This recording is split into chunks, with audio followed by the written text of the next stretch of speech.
It's finally here, the retro-inspired RPG that everyone's been talking about.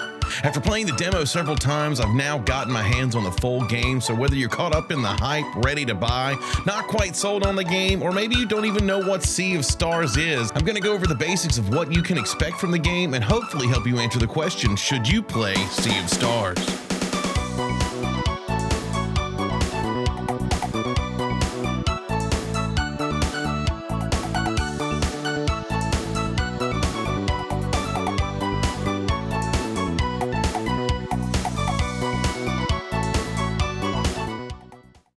Sea of Stars is a turn-based RPG for PC, Xbox, PlayStation, and the Switch. It's an homage to games like Chrono Trigger and Super Mario RPG from developer Sabotage, who gave us the hugely popular platformer The Messenger a few years ago. So they definitely know their way around the retro game aesthetic while giving it more of a modern feel.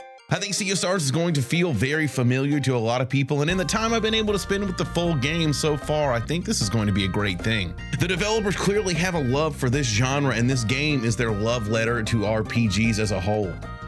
The game opens with some pretty standard RPG beats: two children delivered by a giant eagle to the village of Mooncradle on the solstice and must now use their powers of the sun and moon to defeat evil. While the premise doesn't break any new ground, in just the first few hours of the game, the story lays out just enough nuggets of intrigue that it has me wanting more. It has me wanting to speak to everyone and learn everything I can about this world. The story's moving at a brisk pace, the jokes actually land, and I'm already afraid I'm diving headfirst into some emotional moments. Even in just the first few hours, I'm invested and can't wait to find out what the rest of the story has in store for me. While we wait on more of the story to reveal itself, we can at least take in the sights and sounds of Sea of Stars, and let me tell you, the game is gorgeous. The sprites look incredible, characters are so detailed, and their animations look so fluid, and somehow it was still the environments that kept my jaw on the floor. Everything you pass has some sort of motion to it and is reacting to something else in some way, so that everything feels alive. The trees are blowing in the breeze, the water splashes against the docks, umbrellas on the beach sway in the wind. It's really impressive how much detail they were able to add to the environments. Even the world map is hugely detailed, so much so that it really feels connected to the independent zones in ways that a lot of RPGs don't nail. In battle, the attack animations are incredibly smooth. Attacks feel like they carry weight to them, and just like Chrono Trigger, battles take place around you, so that you're not switching screens and entering battle stages, which feels really good. So far, the soundtrack is fantastic. The world map is sufficiently epic and dreamy, mixing old 16-bit sounds with modern instrumentals, as well as the sounds of the wind and the waves and the birds. The battle theme's catchy, upbeat, and has kind of an 80s influence to it. Don't even get me started on the boss battle music. It's intense, it's got a killer drum line, and it keeps getting stuck in my head. The team at Sabotage collaborated with Mitsuda Yasunori, who of course composed soundtracks for games like Chrono Trigger and Xenogears, and way too many more to list in one video. I think it's safe to say this game is going to be full of certified bangers. While I've only heard a handful so far, I've really liked what I've heard and the direction the soundtrack's going in.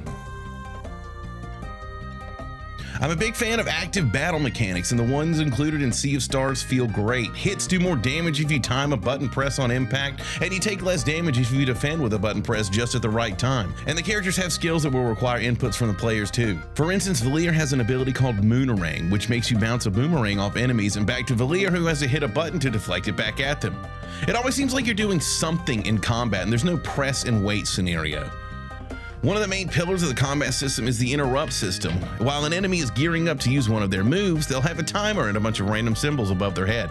These correspond to attributes your party members have either in their basic attacks, skills, or combos that they can pull off with other characters. Hitting an enemy with all of those attributes will stop them from casting whatever move it was, leaving you safe for a turn. It's a really good time looking around at all your teammates trying to find the perfect combination of moves to stop an enemy from casting, and it feels even better when you manage to pull off the stop. Interestingly, when it's your turn, you can select whatever party member you want to go next.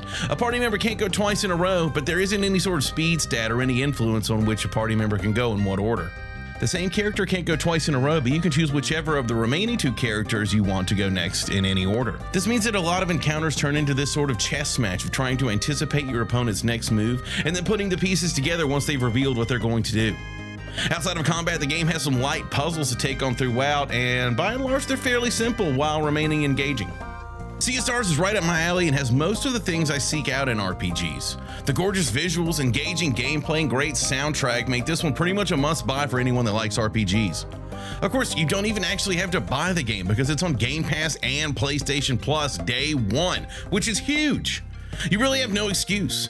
Give this game a try when it comes out and pop into one of my streams and let me know what you think. I've got my Twitch and TikTok links right down in the description. I'll be streaming this game all launch week and I cannot wait to talk to you about it.